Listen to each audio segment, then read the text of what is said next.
Anantapuram 3 town police స్టేషన్లో senior advocate Seshadri మృతి గురించి ఏపీ 39 టీవీ ఎన్నో కథనాలు ప్రసారం చేసింది. 3 టౌన్ సిఐ శాంతిలాల్ ఆధ్వర్యంలోనే, శాంతిలాల్ ఎదురుగానే, శాంతిలాల్ ముందరే ఆయన కుప్పగూలిపోయి చనిపోయినారు అన్నది అడ్వకేట్లు చాలామంది చెప్పారు. అదే విషయమే మనం కూడా ప్రసారంలోకి తీసుకొచ్చాం. కానీ ఇది ఎంత వైరల్ అయిందంటే, ఇది నిజంగా ఒక మంచి ఆఫీసర్ని కూడా మనం తెలుసుకోకుండా, నిజాలు తెలుసుకోకుండా ఏపీ 39 టీవీ వార్తలు ప్రసారాలు చేసింది. హానెస్ట్ ఆఫీసర్ ఈ సిఐ అని తెలిసింది. నిన్నటి నుంచి నాకు మీరు నమ్మకపోండి, రాత్రి అంతా నేను చాలాసార్లు ఎంత నిద్రపోదామన్నా కూడా నాకు నిద్ర పట్టట్లేదు. ఎందుకంటే ఈయన గురించి నాకు వీళ్ళకి సంబంధించిన బంధువులు ఆదోనిలో ఉన్నారు. ఆ న్యూస్ ఇటుపోయి ఆదోనిలో పేపర్లు అక్కడ ఇక్కడ హల్చలైన తర్వాత నాకు ఒక మిత్రుడు వీళ్ళకి రిలేషన్ అవుతాడు అంట, నాకు తెలియదు. వీళ్ళు కట్టికోవాలో ఏదో అంటారు, మరాఠీనో మనకు తెలియదు, కానీ ఇంటి పేరు అయితే మరాఠా అని ఉంది. ఆ ఫ్రెండ్ వాళ్ళది కట్టికోవాలి, ఆదోని సైడ్ వీళ్ళ రిలేషన్ చెప్పారు. తర్వాత నేను ఎంక్వైరీ చేయడం మొదలుపెట్టాను. అసలు నిజంగా చెప్పి నేను ఇంతవరకు నేను కూడా చూడలేదు, కనీసం ముక్క పరిచయం కూడా లేదు. నేను ఈ ఫోటో కూడా డౌట్ వచ్చింది, ఈయన కాదా అని మళ్ళీ ఎంక్వైరీ చేసుకొని ఫోటో ఆయన వాట్సాప్లో ఉంటే దాన్ని తీసుకొని స్క్రీన్ షాట్ తీసి ఇక్కడ పెట్టాను.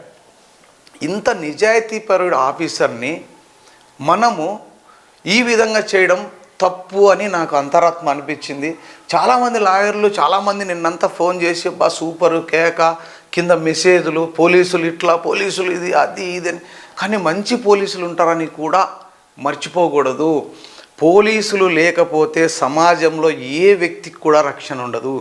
ఎవరికి ఏం జరిగినా, ఒక లాయర్ని కొట్టినా పోలీస్ స్టేషన్కి పోవాల్సిందే, ఒక జర్నలిస్టుని ఎవరన్నా వచ్చి బెదిరించినా పోలీస్ స్టేషన్కి పోవాల్సిందే, ఒక రాజకీయ నాయకునికి రక్షణ కావాలంటే పోలీసులు ఉండాల్సిందే, ఏ సీఎంకు రక్షణ కావాలన్నా పోలీసులు ఉండాల్సిందే, పిఎంకు రక్షణ కావాల్సిన పోలీస్ డిపార్ట్మెంట్ ఉండాలి.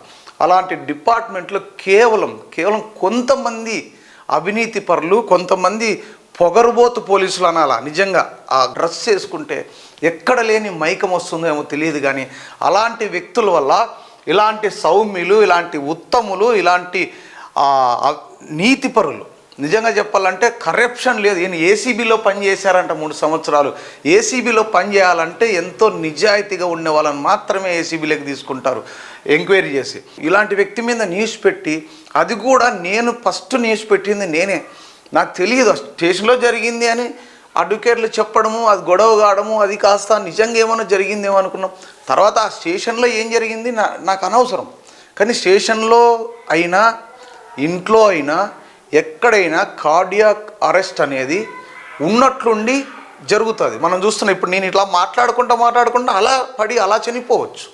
చాలామంది పాటలు పాడుకుంటూ చనిపోయారు, కుర్చీలో కూర్చొని కాఫీ తాక్కుండా చనిపోయారు. ఎందుకు మొన్న రీసెంట్గా మా మామ ఇట్లా కూర్చొని జస్ట్ ఇట్లా కూర్చున్నాడు, అట్లే వాలిపోయినాడు, చనిపోయినారు. చేతుల్లో ఇట్లా పట్టుకున్న చిన్నపిల్లల మాదిరి చనిపోయినారు. జిమ్ చేస్తూ సినిమా హీరో చనిపోయారు. ఎన్నో సంఘటనలు చూసాం.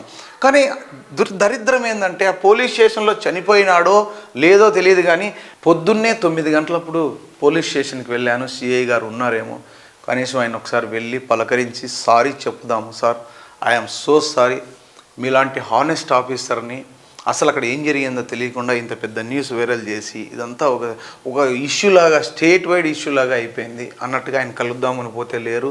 ఆయనకు కాల్ చేసే సార్ సో నా పేరు ఏది, నేను ఏపీ 39 టీవీ నుంచి మాట్లాడుతున్నానంటే చెప్పండి అన్నారు. ఇదంటే సార్ ఫస్ట్ సారీ చెప్పాను. ఎందుకండి అన్నారు. సార్ నిజంగా తప్పు చేశాను సార్, రాత్రి అంతా నిద్రపోలేదు, నా అంతరాత్మ ఒప్పుకోలేదు, దాదాపు 3-4 సార్లు లేచి కూర్చున్నా, మళ్ళీ ఎంత నిద్రపోదామన్నా నిద్ర అదే వస్తుంది. ఎందుకంటే సమాజంలో చెడును వేలెత్తి చూపించాల్సింది జర్నలిస్టులే, మంచి వాళ్ళను కాపాడుకోవాల్సింది కూడా జర్నలిస్టులే, నాకేదన్నా కష్టం వస్తే చెప్పుకోవాల్సింది కూడా పోలీసుల దగ్గరే. ఇలాంటి హానెస్ట్ ఆఫీసర్ మీద నేను న్యూస్ పెట్టానా అని నిజంగా నా మనసు ఒప్పుకోలేదు. ఈయన నాకు పరిచయం లేదు, అసలు ఆ సార్ని ఇంతవరకు నేను చూడలేదు. ఇది కూడా ఫోటో ఆయన కాదా అని వేరే వాళ్ళని అడిగి కన్ఫర్మ్ చేసుకున్న తర్వాత ఇక్కడ వేసి చూపిస్తున్నా. నిజంగా సో సారీ, చాలా చాలా చాలా బాధపడుతున్నా. ఇంకోటి చాలామంది అనుకోవచ్చు, ఏదైనా పోలీసులు ఎవరిని బెదిరించారేమో, ఏమైనా ఒత్తిడి వచ్చి చెప్తున్నాడు, నో డోంట్ కేర్. నిజంగా నేను అట్లాంటి దానికి భయపడే వ్యక్తిని కాదు, అది నా బ్లడ్లోనే లేదు. కానీ ఈ వ్యక్తికి ఫోన్ చేసిన తర్వాత సారీ చెప్పిన తర్వాత ఇట్లా సార్ మీరు నాకు వాయిస్ ఇవ్వండి సార్ అంటే ఒప్పుకోలేదు ఆయన. వద్దు సార్ అంటే నేను న్యూస్ పెడుతున్నాను సార్, సారీ చెప్పంటే వద్దు సార్, వాళ్ళు లాయర్లు, వాళ్ళతో నాకు ఎందుకు సార్ అన్నాడు. ఇంకొకటి బాధపడ్డాడు, వాళ్ళ అమ్మ నాన్న చాలా వయసు రీత్యా బీపీ షుగర్ అన్నీ వచ్చింటే వాళ్ళ అమ్మ నాన్నకు తెలిసి ఈ న్యూస్ చూసి వాళ్ళు ఫోన్ చేసి ఏమిరా ఏందో జరుగుతుంది, నీ మీద ఏదో వచ్చిందంట అని బాధపడితే ఆయన మనసు చెలించిపోయిందంట. ఆ మాట నాకు ఫోన్లో చెప్తుంటే నాకు పేరెంట్స్, నాకు పిల్లలు ఉంటారు, నాకు ఫ్యామిలీస్ ఉంటాయి. నిజంగా ఇలాంటి ఆఫీసర్నా నేను అక్కడ స్టేషన్లో కార్డియాక్ అరెస్ట్ అనేది ఎవరికైనా ఎప్పుడైనా ఏ క్షణమైనా రావచ్చు. బస్సు డ్రైవర్ బస్సు తోలకుండా చనిపోయిన సందర్భాలు చాలా ఉన్నాయి కదా, మనం రోజు పేపర్లో చూస్తుంటాం. ఒకవేళ స్టేషన్లో చనిపోయినంత మాత్రం పోలీసులు ఎవరు చంపరు. పోలీస్ డ్యూటీలో ఒక ర్యాష్గా ప్రవర్తించే పోలీసులు ఉండొచ్చు, కొట్టే పోలీసులు ఉండొచ్చు, వాళ్ళ డ్యూటీ వాళ్ళు చేస్తుంటారు. నిజంగా వాళ్ళ ప్రెజర్ చూస్తే నాలాంటోడైతే ఆ జాబ్కి ఇట్లా ఆ చొక్కా చింపేసి నాకు ఈ జాబ్ ఉద్యముద్ర స్వామి అని పిచ్చెక్కి పరిగెత్తుతానేమో అనిపిస్తుంది స్టేషన్లో చూస్తే. అంతమంది చూసి అంత ఓపిక్గా కొంతమంది తాగబోతున్నారు, మన రోడ్డు మీద కొట్టరే అట్లా నాళ్ళు బూట్కాలతో కొట్టాలి. నిజంగా చెప్తున్నా, జర్నలిస్టులు కూడా తప్పున్నా కొడుకులు ఉన్నారు, లేరు అనట్లే నేను. అన్ని డిపార్ట్మెంట్లో లాయర్లు ఉన్నారు, పోలీసులు ఉన్నారు, జర్నలిస్టులు ఉన్నారు, ఇక రాజకీయ నాయకులు ఉన్నారు. వ్యవస్థలో మంచి చెడు రెండు ఉన్నాయి, బొమ్మ బొరుసు ఉన్నట్టుగా.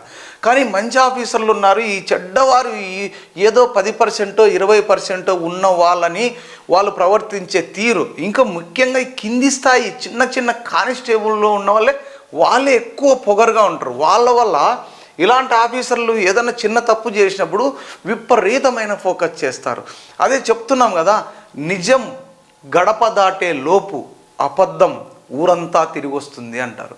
ఈ నిజం బయటికి వచ్చే లోపు ఒక అబద్ధం ఎంత ప్రమాదకరంగా, శేషాద్రి విషయంలో నేను ఎంత తప్పు పని చేశానా అని నా మనసు ఇప్పుడు కూడా కలిచివేస్తోంది. నేను ఎప్పుడు కూడా ఇంతవరకు ఈ విధంగా ఇంత బాధపడిన సందర్భాలు లేవు. మా నాన్న చనిపోయినప్పుడు బాధపడ్డాను, తర్వాత ఈరోజు బాధపడ్డాను. నాకు నిజంగా నేను మామూలుగా తప్పు చేయను. ఒకవేళ ఏమైనా రాజకీయ నాయకుల మీద ఏదైనా న్యూస్ పెట్టినా బాధపడను, ఐ డోంట్ కేర్. కానీ మంచి ఆఫీసర్లను మాత్రం కాపాడుకోవాల్సిన బాధ్యత నా పైన ఉంది. నేను జర్నలిజంలోకి వచ్చిందే నేను దానికోసం. సమాజంలో నేనంటూ మంచి చెడు ఈ రెండును కూడా బ్యాలెన్స్ చేసుకుంటూ నీతిగా నిజాయితీగా బతకాలని వచ్చాను. ఏ రోజు కూడా ఏ పోలీస్ స్టేషన్కి వెళ్ళి సార్ నాకు ఈ పని చెయ్యండి, నాకు డబ్బులు ఇవ్వండి, లేకపోతే నాకు ఒక యాడ్ ఇప్పించండి అని అడిగిన పాపానే లేదు ఏ ఒక్కరి దగ్గర కూడా.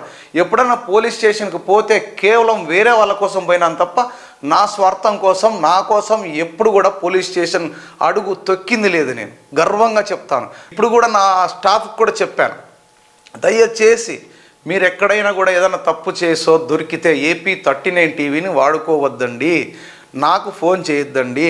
డ్రంక్ అండ్ డ్రైవ్లో దొరికినా కూడా మీరు ఫైన్ కట్టే రండి, లేదా స్టేషన్కి పోండి, నాకు ఫోన్ చేసే పరిస్థితి వద్దు అని మా స్టాఫ్ కూడా చెప్పాను. నేను కూడా ఈ మధ్య కాలంలోనే ఎప్పుడన్నా బీరో అది తాగుతుంటే అది కూడా మానేశాను. ఎందుకంటే నేను ఎప్పుడన్నా తప్పు చేసి దొరికితే నువ్వు ఊదన్న తర్వాత నేను ప్రశ్నించేవాడిని. నేనే తప్ప తాగి రోడ్డు మీద డ్రైవింగ్ చేసుకొని యాక్సిడెంట్ చేస్తే నా వల్ల ఇంకొకరికి ప్రమాదం జరిగే అవకాశం ఉంది. కాబట్టి వద్దు, ఈ మద్యమే వద్దని మందు తాగడం కూడా మానేశాను, బహిరంగంగా చెప్తున్నా. నేను ఈరోజు కూడా తాడపత్రికి వెళ్తున్నా, ప్రభాకర్ రెడ్డి గారు ఏదో అక్కడ పార్టీ ఉందని, తాగడానికి కాదు, కల్చరల్ ప్రోగ్రామ్స్ ఏదో ఏర్పాటు చేశారని. కానీ సార్ నిజంగా సారీ, మిమ్మల్ని నేను చూడలేదు, ఇప్పటి వరకు కూడా చూడలేదు. అడ్వకేట్స్ చాలామంది నిన్న సూపరు కేక, బాగా పెట్టినావు, న్యూస్ బాగా వచ్చింది, మాకు సపోర్ట్ చేసినావు అంటే. ఎస్, మంచికి సపోర్ట్ చేస్తా, చెడును ఎదిరిస్తా. కానీ మంచి జరిగిందో చెడు జరిగిందో అక్కడ శేషాద్రి ఏం జరిగిందో తెలియదు. కానీ ఇక్కడ జరిగిన విషయం ఏంటంటే నాకు ఎంక్వైరీ చేసిన తర్వాత కృష్ణవేణి అనే ఆమె SP గారికి గ్రీవెన్స్లో ఫిర్యాదు చేశారు. గ్రీవెన్స్లో ఇస్తే ఎందుకు ఇచ్చారు, ఈ శేషాద్రి అనే ఆయన ఇల్లు అమ్మారంటే ఎవరికి, కృష్ణవేణికి అమ్మారు. కృష్ణవేణికి అప్పులు ఉన్నాయి. శేషాద్రి భార్య విపరీతంగా అప్పులు చేసిందంట. శేషాద్రి ఒక రకంగా మంచోడే, ఆయన కూడా అక్కడక్కడ చిన్న తప్పులు చేస్తారు, మనిషి అన్నాక సహజం. చనిపోయిన వాళ్ళ మీద మనం అబాడాలు వేయడం కూడా కరెక్ట్ కాదు. కానీ ఈ శేషాద్రి భార్య అప్పులు చేసి ఆ పాపం అప్పులు తట్టుకోలేక ఆ ఇల్లు అమ్మేస్తే ఇంకా 10 లక్షల రూపాయలు కృష్ణవేణి ఇవ్వాలా అనేది ఒక సమాచారము. లేదు 10 లక్షల రూపాయలు వీళ్ళతో కొన్న తర్వాత 10 లక్షలకి ఎక్కువ అమ్మడానికి ప్రయత్నం చేసింది కృష్ణవేణి. అందుకని వీళ్ళు ఇల్లు ఖాళీ చేయలేదంట. అదేంటి ఏ ఇల్లు అయితే అమ్మారో ఈ అడ్వకేట్ గారు ఆ ఇంట్లోనే వీళ్ళు ఉన్నారు, రెంట్ ఇవ్వట్లేదంట, వాళ్ళకి ఇల్లు ఖాళీ చేయలేదంట. మరి ఆమెకు బాధ ఉండి ఎస్పీ గారికి ఫిర్యాదు చేస్తే గ్రీవెన్స్లో వచ్చినప్పుడు సిఐ గారు ఏం చేయాలా, ఆ ఫిర్యాదు వస్తే ఇరు పార్టీలను పిలిపించి కూర్చోబెట్టి వాళ్ళతో మాట్లాడి సంతకం చేపించి మళ్ళీ ఎస్పీ గారికి పంపించాలి రిపోర్టు. అది ఏ పోలీస్ స్టేషన్లో అయినా చేసే పరిస్థితే. ఇంకోటి ఏంటంటే సుప్రీంకోర్టు గైడ్లైన్స్ క్లియర్గా చెప్తున్నాయి, సివిల్ పంచాయతీల్లోకి పోలీసులు ఇన్వాల్వ్మెంట్ ఉండకూడదు అని పదే చెప్తున్నా చాలామంది పోలీసులు సివిల్ మ్యాటర్స్లోకి ఇన్వాల్వ్ అవుతున్నారు. అందున ఈ కేసులో చూస్తే ప్రత్యక్షంగా ఎటువంటి ఇన్వాల్వ్మెంట్ లేదు. ఎందుకంటే ఇది గ్రీవెన్స్ నుంచి ఎస్పీ గారు ఫార్వర్డ్ చేశారు. ఎస్పీ గారు చెప్పాల్సిందే. ఎస్పీ గారిది కూడా మిస్టేక్ అనుకోవచ్చు. ఎందుకంటే గ్రీవెన్స్కి వెళ్ళినప్పుడు సివిల్ మ్యాటర్ ఉంది, ఈ సివిల్ మ్యాటర్ అక్కడే ఎస్పీ గారు లేదమ్మా ఇది పోలీసులు చెయ్యరు అని ఆమెను వెనక్కి పంపించింటే అయిపోతుండే. ఆ సివిల్ మ్యాటర్లో ఎస్పీ గారు సైన్ చేసి గ్రీవెన్స్లో తీసుకొని అది 3 టౌన్కి ఫార్వర్డ్ చేసినప్పుడు ఈ సిఐ గారు కానీ ఏం చేస్తారు పాపం, సాక్షాత్తు ఎస్పీ గారే పంపించారు కదా, ఏదో చేయకపోతే పై అధికారులు చెప్పారు కదా అని వీళ్ళు చేస్తే పై అధికారులు ఏమో సేఫ్టీగా ఉంటారు, ఏదన్నా జరిగితే ఇరుక్కునేది కింది అధికారులు. ఇలాంటి హానెస్ట్ ఆఫీసర్లు అప్పుడప్పుడు బలవుతుంటారు. తూతు మంత్రంగానో లేకపోతే ఏం జరిగినా చివరికి పనిష్మెంట్ వాళ్ళకే. ఎస్పీ స్థాయి అధికారులకు కానీ లేకపోతే డిఎస్పీలకు కానీ చాలా తక్కువ ఉంటుంది. ఎంతసేపు ఉన్న కింది స్థాయి అధికారులే బలి కావాల్సిందే. ఎమ్మెల్యే ఉన్నారు, ఎమ్మెల్యే ఏదైనా చెప్తారు, వీళ్ళు ఏదో పంచాయతీ ఉంది అంటే చేయాల్సిన పరిస్థితి వస్తుంది. చేయకపోతే నువ్వు ఇక్కడ నుంచి వద్దు, ట్రాన్స్ఫర్ అయ్యి వెళ్ళిపో, మా మాట వినే వాళ్ళు అయితే ఉండాలి, లేకపోతే లేదు అంటారు. ఎమ్మెల్యే ఫోన్ చేస్తాడు, ఎంపీ ఫోన్ చేస్తాడు, మినిస్టర్లు ఫోన్ చేస్తారు, ఎస్పీలు ఫోన్ చేస్తారు, కలెక్టర్లు చెప్తారు, రికమెండేషన్లు సీఎం ఆఫీస్ నుంచి. వీళ్ళు కానీ ఎన్ని ప్రెజర్స్ తట్టుకుంటారు చెప్పండి. అలాంటప్పుడు ఏమి జరగకపోతే పర్లేదు, ఏమైనా జరిగినప్పుడు మాత్రమే మీడియా వాళ్ళము తెలుసో తెలియదో మాకంటే వాళ్ళకంటే బ్రేకింగ్ న్యూస్, ఇక్కడ బ్రేకింగ్ న్యూస్ చూస్తున్నాం, ఈ శేషాద్రి శవాన్ని ఎత్తనీయడం లేదు, వీడు ఎత్తండి రా అంటే వీళ్ళు దించండి రా అంటున్నారు. ఇక్కడ పోలీసులకు ఇక్కడ లాయర్లకు పక్క పోలీసులు వర్సెస్ లాయర్లు అన్నట్టుగా ఉంది. శేషాద్రి భార్య ఒప్పుకోలేదు, వీళ్ళు మాత్రం పట్టుబడుతున్నారు అంటూ నాలాంటోడు దూరి నానా హంగామా చేసి ఈ న్యూస్ అది మంచిగా చెడా చూడకుండా నేను ఫస్ట్ అన్నట్టుగా ఈ మధ్య సోషల్ మీడియా వచ్చి కూడా ఇది చాలా మంచి ఉంది, చెడు కూడా జరుగుతోందని చెప్పాలి. కానీ శేషాద్రి గారికి జరిగింది ఏంటంటే సివిల్ పంచాయతీ అంటే ఆయన ఏం చెప్తున్నారంటే, సార్ అట్లా కాదు, ఎంటికలు పట్టుకొని లాగారు, నన్ను తన్నడానికి వచ్చారు అంటే ఎవరు, శేషాద్రి భార్య అయితే శేషాద్రి మీద కూడా పెట్టారు, ఈ జుట్టు పట్టుకున్నారో లేదో, సరే ఎంక్వైరీ చేద్దాం అన్నాడు. పోనీ ఈ ఎంక్వైరీ చేయకపోయినా సివిల్ మ్యాటర్ అయినా డబ్బు విషయం, మెయిన్లీ ఇల్లు అమ్మితే 10 లక్షలు డబ్బులు ఇవ్వలేదంట, ప్లస్ ఇల్లు ఖాళీ చేయలేదంట, లేదు 10 లక్షలు అప్పిస్తాననింది ఆమె, అది ఇవ్వలేదు అన్నారంట. లేదు ఆమె ఏం చెప్తోంది, సార్ నేను అంత డబ్బులు ఇచ్చేసినాను, 10 లక్షలు ఒకవేళ అప్పుగా ఇస్తానులే అనింటి, అది ఇవ్వలేదు, బట్ నాకు రెంటు కట్టలేదు, ఇల్లు ఖాళీ చేయలేదు, కాబట్టి నాకు న్యాయం జరగాలని పోలీస్ స్టేషన్కి వచ్చింది. అప్పుడు ఈ శేషాద్రిని పిలిపిస్తే ఈ శేషాద్రి ఆల్రెడీ డయాబెటిక్, ఇంతకుముందు 2 సార్లు హార్ట్ అటాక్ ఏదో వచ్చిందని వేరే వాళ్ళు చెప్తుంటే విన్నాను నేను. ఆల్రెడీ కాల్ తీసేశారు, ఆయన ఆల్రెడీ రోగం, అక్కడ కాకపోయినా ఎక్కడైనా చనిపోయే పరిస్థితి ఉండేది. కానీ ఆ క్షణం ఈయన దురదృష్టమో ఒక మంచి ఆఫీసర్ ముందర అక్కడ ఆయన అడిగితే మాత్రం, సార్ ఇక్కడ కుప్ప కూలింది వాస్తవం, కానీ నేను కూడా కాళ్ళు చేతులు పట్టుకొని ఆటో తెప్పించి ఎక్కించినాం, ఆటోలో కూడా ఇంకా ప్రాణం ఉంది, ఆటోలో నుంచి హాస్పిటల్కి పోయే లోపల మధ్యలో చనిపోయినట్టున్నాడు సార్. పోలీస్ స్టేషన్లో చనిపోలేదు, బట్ వాళ్ళు పట్టుబడుతున్నారు, మళ్ళీ పోస్ట్ మార్టం ఎందుకు చేపియలేదు సార్, పోస్ట్ మార్టం చేపియచ్చుగా అంటే అది నేను కాదు సార్, నాకు సంబంధం లేని ఇష్యూ, అది గవర్నమెంట్ హాస్పిటల్లో ఆ డాక్టర్స్కి ఆ కంప్లైంట్ ఏమి ఇచ్చారో వాళ్ళు ఏం చూసుకున్నారో నాకు తెలియదు, నా మీద వస్తుంటే నేను మానసికంగా కుంగిపోయాను అంటే. మంచి ఆఫీసర్లకు నిజంగా ఏ తప్పు చేయకపోయినా ఇలాంటివి వచ్చినప్పుడు నిజంగా కుంగిపోతారు. అందుకనే నేను నిజంగా సారీ చెప్తున్నా, సిఐ గారు మీలాంటి వాళ్ళని కాపాడుకోవాల్సిన బాధ్యత నా పైన ఉంది. ఖచ్చితంగా నేను తప్పు చేశాను, అందుకనే రాత్రి నిద్రపట్టలేదు, ఇప్పుడు కూడా నా తల హెడేక్. ఇప్పుడు ఈ న్యూస్ చేస్తుంటే కొంచెం రిలీఫ్ వస్తుంది. తప్పు చేసినప్పుడు నాకు పొద్దున్న నుంచి ఎప్పుడెప్పుడు మీకు సారీ చెప్దాము అనుకున్నా, కానీ పర్సనల్గా కూడా మీ దగ్గరకు వచ్చి ఎందుకంటే మీరు పెద్దోళ్ళు నాకంటే, మీకు కాళ్ళు పట్టుకొని క్షమాపణ చెప్తాను సార్, ఎందుకంటే నేను తప్పు చేశాను. దీనివల్ల అక్కడ ఏం జరిగిందో అది నాకు అనవసరం. అది చట్టం, న్యాయం, ధర్మం. ఆ పైన ఒకవేళ దేవుడు ఉన్నాడో లేదో నాకు తెలియదు, ఉంటే చూస్తుంటారు. But I'm so sorry. ఇంకోటి, చాలామందికి నా సబ్స్క్రైబర్స్ కానీ ఈ ఛానల్ చూసే వాళ్ళకి కానీ ఏ రోజు కూడా నేను రిక్వెస్ట్ చేయలేదు. ఈరోజు ఈ న్యూస్ మాత్రం చాలామందికి వెళ్ళేటట్లు చేయండి. తప్పు చేశాను అని నాకు నిజంగా అనిపిస్తోంది. అందుకని ప్లీజ్ సెండ్ చేయండి, వేరే గ్రూపులకు ఫార్వర్డ్ చేయండి. ఇలాంటి మంచి ఆఫీసర్లను కాపాడుకుందామని హంబుల్ రిక్వెస్ట్ చేస్తున్నాను. ప్లీజ్.